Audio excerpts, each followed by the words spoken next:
அண்மை செய்தி. நீட் மறுதேர்வுக்கு வடிவமைக்கப்பட்ட கட்டுப்பாடுகளால் புதிய சிக்கல்கள் உருவாகும் அபாயம் உள்ளதாக முன்னாள் பாஜக மாநில தலைவர் அண்ணாமலை தெரிவித்திருக்கிறார். ஜூன் 21 அன்று நடைபெறவுள்ள நீட் மறுதேர்வுக்காக கல்வி அமைச்சகம் செய்துள்ள ஏற்பாடுகள் குறித்து அண்ணாமலை தற்பொழுது கருத்து தெரிவித்திருக்கிறார். நீட் மறுதேர்வில் புதிய சிக்கல்கள் உருவாகக்கூடிய அபாயம் இருப்பதாக அண்ணாமலை தெரிவித்திருக்கிறார்.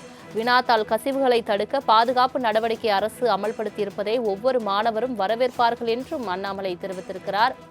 நீட் மறுதேர்வில் புதிய சிக்கல்கள் உருவாகும் அபாயம் உள்ளதாக முன்னாள் பாஜக மாநில தலைவர் அண்ணாமலை தெரிவித்திருக்கிறார்.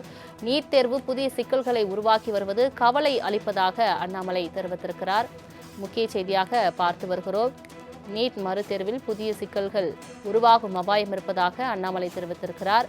நீட் மறுதேர்வுக்கு வடிவமைக்கப்பட்ட கட்டுப்பாடுகளால் புதிய சிக்கல்கள் உருவாகும் அபாயம் உள்ளது என்று அண்ணாமலை தெரிவித்திருக்கிறார். முக்கிய செய்தியாக பார்த்து வருகிறோம். தொடர்பான மேலும் விவரங்களை தருவதற்காக செய்தியாளர் ராஜேஷ் இணைப்பில் இருக்கிறார். ராஜேஷ், வணக்கம். நீட் மறுதேர்வில் புதிய சிக்கல்கள் உருவாகும் அபாயம் இருப்பதாக முன்னாள் பாஜக மாநில தலைவர் அண்ணாமலை தெரிவித்திருக்கிறார். முழு விவரங்கள். அஸ்வினி, வணக்கம். நீட் தேர்வு தொடர்பாக அண்ணாமலை ஒரு அறிக்கை ஒன்றை வெளியிட்டிருக்கிறார். அதில் பல குளறுபடிகள் இருக்கின்றன என்பதையும் அவர் சுட்டிக்காட்டி அந்த அறிக்கையை வெளியிட்டிருக்கிறார். குறிப்பாக அவர் குறிப்பிட்டிருக்கக்கூடிய அந்த விஷயங்களை பொறுத்த வரைக்குமே சிஆர்எஃப் மற்றும் சிஎஸ்எஃப் படைகளின் 2 அடுக்கு பாதுகாப்புடன் இந்திய விமானப்படை மூலமாக வினாத்தாள்கள் மற்றும் விடைத்தாள்களை கொண்டு செல்லும் வசதி, செயற்கை நுண்ணறிவு தொழில்நுட்பத்துடன் கூடிய 4 அடுக்கு சிசிடிவி கண்காணிப்பு, தேர்வு மையத்திற்குள் நுழைவதற்கு முன்பு பயோமெட்ரிக் மற்றும் முக அங்கீகார சரிபார்ப்பு, பல கட்டங்களாக மேற்கொள்ளப்படும் உடல் பரிசோதனை, பிரதமர் அலுவலகத்தின் நேரடி கண்காணிப்புடன் கூடிய பல அடுக்கு மேற்பார்வை அமைப்பு, இதையெல்லாம் இருந்தும் உயர்மட்ட ரகசியமான இராணுவ தளத்திலான மென்பொருள்களை வாங்குவதற்கான ஏற்பாடுகள் அல்ல. இவை ஜூன் 21ஆம் தேதி நடைபெற இருக்கக்கூடிய நீட் மறுதேர்வுக்கான கல்வி அமைச்சகம் ஏற்பாடு செய்திருப்பதாக அவர் சுட்டிக்காட்டியிருக்கிறார்.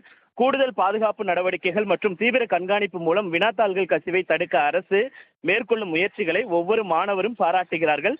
ஆனால் நுழைவதற்கு முன்பே அதிகரிக்கப்பட்ட சோதனைகள், நீண்ட நேர உடல் பரிசோதனை மற்றும் மொத்த தேர்வு நேரத்தை 180 நிமிடங்களில் இருந்து 195 நிமிடங்களாக அதிகரித்திருப்பது ஆகியவை ஏற்கனவே மாணவர்களிடம் பெருகி வரும் தேர்வு குறித்த மன அழுத்தத்தை மேலும் அதிகரிக்கவே செய்யும் என்றும், வினாத்தாளை கசிவை தடுக்க அரசு நடவடிக்கைகள் எடுத்திருந்தாலும் பல மாதங்களாக தயாராகி வந்த ஒரு தேர்வை எதிர்கொள்ளும் இளம் மாணவர்கள் மீது சுமத்தப்படும் கூடுதல் சுமையை அதை மறந்துவிட்டார்கள் மத்திய அரசு என்று அவர் குற்றம் சாட்டியிருக்கிறார்.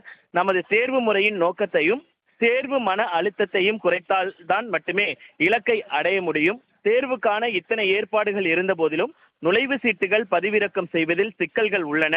அவற்றை விரைவில் சரி செய்வதாக என்டிஏ மாணவர்களுக்கு உறுதியளித்துள்ளது. அர்த்தமுள்ள தீர்வுகள் தேவைப்படும் சவால்கள் உள்ளன. இருப்பினும் நீட் மறுதேர்வுக்காக வகுக்கப்பட்டுள்ள அணுகுமுறைகள் சிக்கலை தீர்க்காமல் மாறாக புதிய சிக்கலை உருவாக்கி இருக்கக்கூடிய அபாயத்தை கொண்டிருக்கிறது என்பதுதான் எனது கவலையாக இருக்கிறது என்று அண்ணாமலை தெரிவித்திருக்கிறார். தங்களின் முழு விவரங்களுக்கு நன்றி ராஜேஷ்.